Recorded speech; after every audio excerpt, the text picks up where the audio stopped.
All right, today we've got a really simple but I think incredibly powerful story for you. It's a parable about what to do when your mind just won't shut off, and how the secret to finding some quiet might just be in a single glass of water. You know, this line right here is the perfect place to start.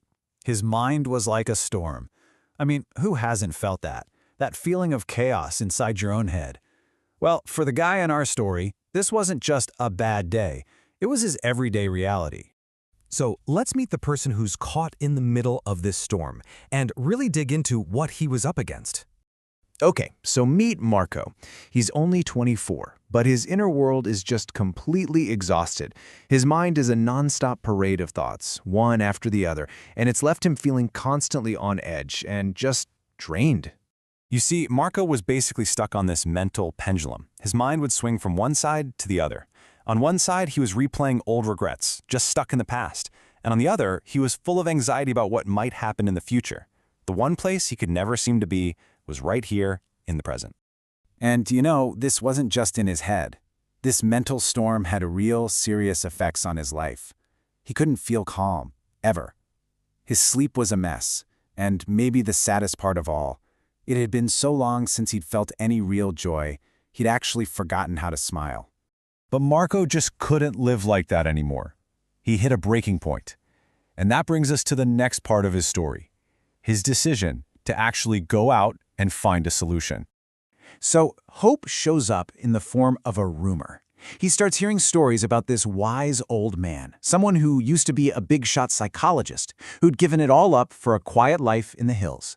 And the word was, he still shared his wisdom with people who made the journey to see him. And that one little thought was all it took. Maybe that little spark of hope started a fire. So Marco sets off on this long journey, hoping, just hoping, that this wise man might have the answer to the peace he was so desperate to find. So now we get to the heart of the story. Marco finally meets the wise man, and he's not given some complicated lecture or a book to read. Nope, he's given a very simple, very physical task that involves just a glass of water. The instructions were super clear. The wise man takes a glass and fills it with water all the way to the brim. You know, to that point where it's almost about to overflow. Marco's job? Just walk to the edge of the village and come back. But, and this is the important part, there was one big rule. That was it. That was the whole challenge. Not a single drop could spill.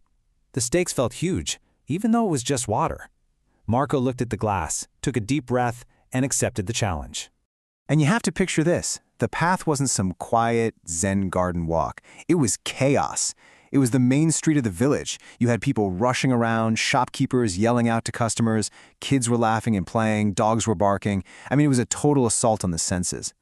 But through all of that noise, all of that chaos, Marco's focus was absolute.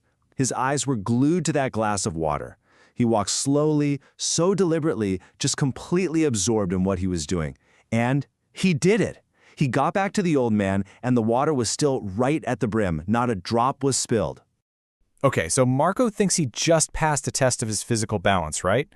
But this is where the whole story pivots. This is where the old man reveals what the test was really about. The wise man doesn't even say, "Hey, good job." Instead, he just asks him these two simple questions. He wants to know what Marco actually noticed during his walk through that busy village. And Marco's answer is what unlocks this entire lesson. He's actually surprised by the question. He thinks for a second and says, "No, I didn't see or hear anything. My entire world was just that glass." And that's the aha moment. The old man tells him that's the whole secret.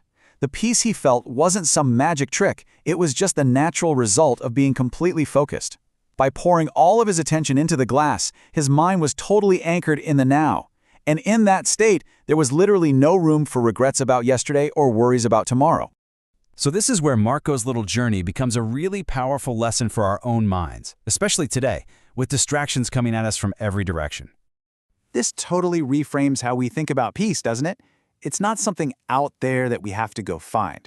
The story suggests it's our natural state. It's what's already inside us, waiting for us when we just bring our minds back to the present moment. Think about it. That intense focus on carrying the water, it acted like an anchor for his mind. He wasn't trying to fight his thoughts or push them away. He just gave them nowhere to land, because all his attention was on one single thing. And so Marco's transformation was real. He didn't leave with a magical cure. He left with something much better, a practical tool. He walked away knowing that the power to quiet that internal storm was, and always had been, right inside him. And so that brings us to the final question. Really, a question for you. Right now, in this very moment, where is your focus? Is it really here, or is your mind already jumping ahead to your to-do list or maybe replaying a conversation from yesterday?